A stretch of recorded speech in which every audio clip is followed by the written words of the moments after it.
So this is a drill we'll do before practice. It's called hand fight.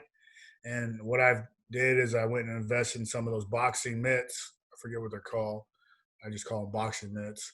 And so we'll see here in the drill work, I'll act like I'm running and I'll put one up as far as my chest plate. And then whichever one comes up, that's the foot they're stepping with. That's their hand they're jamming with. And again, the key is making sure they have their thumb up when they go to jam. They're not overstriding when they go to punch. And so what we'll do is we'll get into best release in this. And so he's a really good player. He's been a 3-year starter for us, be a 4-year starter for us.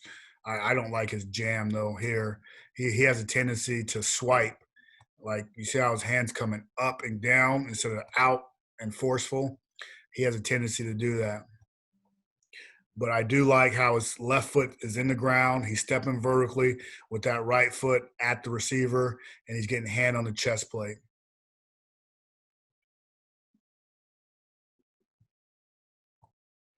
Here, this one isn't bad by this kid either. He might be overstriding a little bit with his right foot and it's going out. And I don't think he's jamming as aggressively as he probably should either. He's only just putting his hand up and essentially tapping the guy's shoulder. This is a pretty good job here, I believe, by 35 with the jam. I don't like his left foot, and that's what I meant by those guys hopping. If that left foot comes off the ground, essentially that right jam, there's no power behind it. Had he kept that left foot in the ground, it would have been a more forceful jam on the receiver. Here's a 101 rep of it. So it's a pretty good job here with hand placement.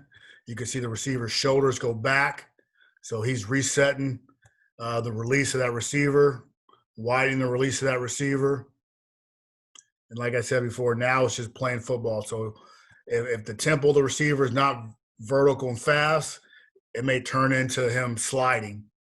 If the tempo is fast, because the guy's trying to get vertical on his release, then it's going to turn into that guy committing to the 9 route.